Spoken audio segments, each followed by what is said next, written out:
She stood at the edge of a road that split in two directions. Have you ever had to choose between what was safe and what was right? Have you ever loved someone so completely that walking away from them, even when they begged you to, was simply not something you could do? One road led back to everything she had ever known: family, familiarity, a chance to start again. The other road led into uncertainty, a foreign land, a foreign people, and a God she had only just begun to know. She chose the uncertain road. This is the story of Ruth, the foreign widow who refused to leave, the loyal daughter who walked into the unknown, and the woman God used to write one of the most beautiful redemption stories in all of human history. In the end, we will uncover 6 powerful lessons from Ruth's story that could forever change the way you face your own seasons of loss. It began with a famine. In the days when the judges ruled Israel, when the land had grown dry and desperate, a man named Elimelech made a decision. Rather than stay in Bethlehem and wait out the hunger, he gathered his wife, Naomi, and his 2 sons, Mahlon and Chilion, and left for the land of Moab. Moab was not Israel. Its people worshipped different gods. Its customs were different, its language unfamiliar. But there was food, and so Elimelech took his family and crossed into foreign territory, believing it was temporary. It was not. Elimelech died in Moab, leaving Naomi a widow in a foreign land with 2 sons to raise. Time passed. The sons grew. And in the way that life continues even through grief, both sons married Moabite women. Mahlon married Ruth. Chilion married Orpah. For 10 years, this patchwork family built a life together in Moab. Then the ground fell out from under them again. Both Mahlon and Chilion died. In a single devastating stroke, Naomi lost not just one son, but both. The family she had rebuilt in a foreign land was suddenly reduced to 3 widows, an aging Israelite woman and her 2 foreign daughters-in-law, with no men to provide for them, no inheritance, no security, and no clear path forward. Grief does not arrive alone. It brings emptiness with it, and hopelessness, and the terrible silence of a house that used to be full. But God was already moving. Word reached Naomi that the famine in Bethlehem had ended. The Lord had visited his people and given them bread again. And so Naomi made her decision.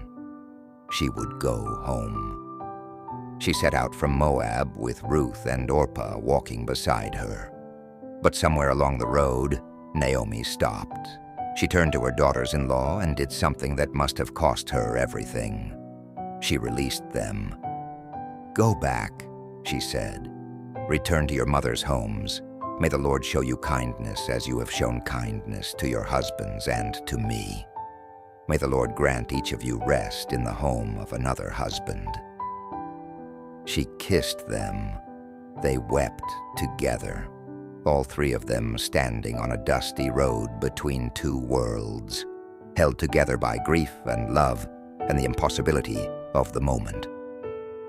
Orpah kissed Naomi goodbye and turned back toward Moab. But Ruth held on. Naomi pressed her again.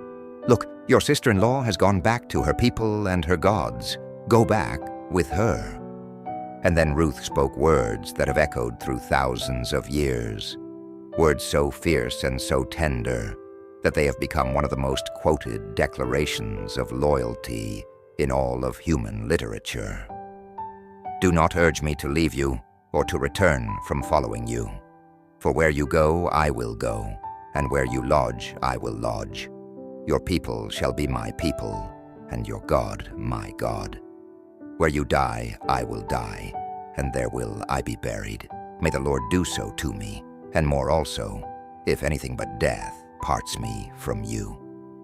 That was it. No negotiation, no condition, no safety net. Ruth bound herself to Naomi completely. Not because the future was promising, but because love does not calculate the cost before it commits. When Naomi saw that Ruth was determined, she said nothing more, and the two women walked together toward Bethlehem. They arrived at the beginning of the barley harvest, a detail the Bible mentions quietly, almost in passing. But nothing in God's story is accidental. Bethlehem stirred at their arrival. "Is this Naomi?" the women of the town asked. But Naomi, unbroken, hollowed out by loss, replied, "Do not call me Naomi. Call me Mara, bitter, for the Almighty has dealt very bitterly with me. I went away full, and the Lord has brought me back empty." She could not yet see what God was doing. She only felt what she had lost. Ruth saw the need immediately. They had no food, no income, no provision, and so she went to work. In Israel, there was a law of provision for the poor, the practice of gleaning. Harvesters were commanded to leave the edges of their fields and any dropped grain for the poor and the foreigner to collect. It was humble, exhausting work. But Ruth did not hesitate. "Let me go to the fields and glean among the ears of grain after him in whose sight I shall find favor," she said to Naomi. And she went. As it happened, and again, nothing in God's story happens by accident. The field she chose belonged to a man named Boaz. Boaz was a man of standing, wealthy, respected, and, crucially, a relative of Elimelech. He was what the law called a kinsman redeemer, a male relative with both the right and the responsibility to restore what a family had lost. When Boaz arrived at his field that morning and saw Ruth gleaning, he asked his foreman about her. The foreman told him her story, the foreign woman who had come back with Naomi from Moab, who had worked without stopping from morning until now. Something stirred in Boaz. He went to Ruth directly. "Listen, my daughter, do not go to glean in another field or leave this one, but keep close to my young women. I have charged the young men not to touch you. And when you are thirsty, go and drink from what the young men have drawn." Ruth fell on her face before him. "Why have I found favor in your eyes, that you should take notice of me, since I am a foreigner?" Boaz answered with words that revealed he already knew her story completely. "All that you have done for your mother-in-law since the death of your husband has been fully told to me. How you left your father and mother and your native land and came to a people that you did not know before. The Lord repay you for what you have done, and a full reward be given you by the Lord, the God of Israel, under whose wings you have come to take refuge." Ruth had come to glean scraps, but God had led her to the field of her Redeemer. As the harvest season continued, Naomi began to see what was unfolding. Her eyes, dulled by grief, were slowly opening again. She instructed Ruth carefully how to approach Boaz at the threshing floor, how to appeal to him as her kinsman redeemer, how to ask him to spread his covering over her. Ruth obeyed completely. That night at the threshing floor, Ruth approached Boaz. He woke to find her there. "I am Ruth, your servant," she said. "Spread your wings over your servant, for you are a redeemer." Boaz was moved. He blessed her. He told her there was one redeemer closer than he. But if that man would not act, Boaz himself would redeem her. The next morning, Boaz went to the city gate, the place where legal matters were settled in Israel. He gathered the elders. He approached the nearer redeemer and offered him the opportunity to redeem Naomi's land and marry Ruth. The man declined. He could not do it without jeopardizing his own inheritance. And so Boaz stood before the elders of Bethlehem and made his declaration, "I have bought all that was Elimelech's, and all that was Chilion's and Mahlon's. Also Ruth the Moabite, the widow of Mahlon, I have bought to be my wife, to perpetuate the name of the dead in his inheritance, that the name of the dead may not be cut off from among his brothers. The elders blessed them, the people blessed them, and Ruth, the foreign widow who had gleaned scraps from the edges of a field, became the wife of Boaz. In time she bore a son. They named him Obed. The women of Bethlehem gathered around Naomi, the woman who had returned calling herself bitter, and placed the child in her arms. "Blessed be the Lord," they said, "who has not left you this day without a redeemer. May his name be renowned in Israel. He shall be to you a restorer of life and a nourisher of your old age. For your daughter-in-law, who loves you, who is more to you than 7 sons, has given birth to him." Naomi held the child close. What she had lost, God had restored. And beyond what she could have imagined, Obed became the father of Jesse. Jesse became the father of David.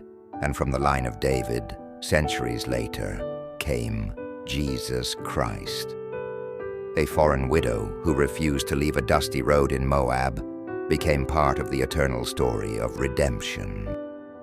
What can we learn from Ruth's story?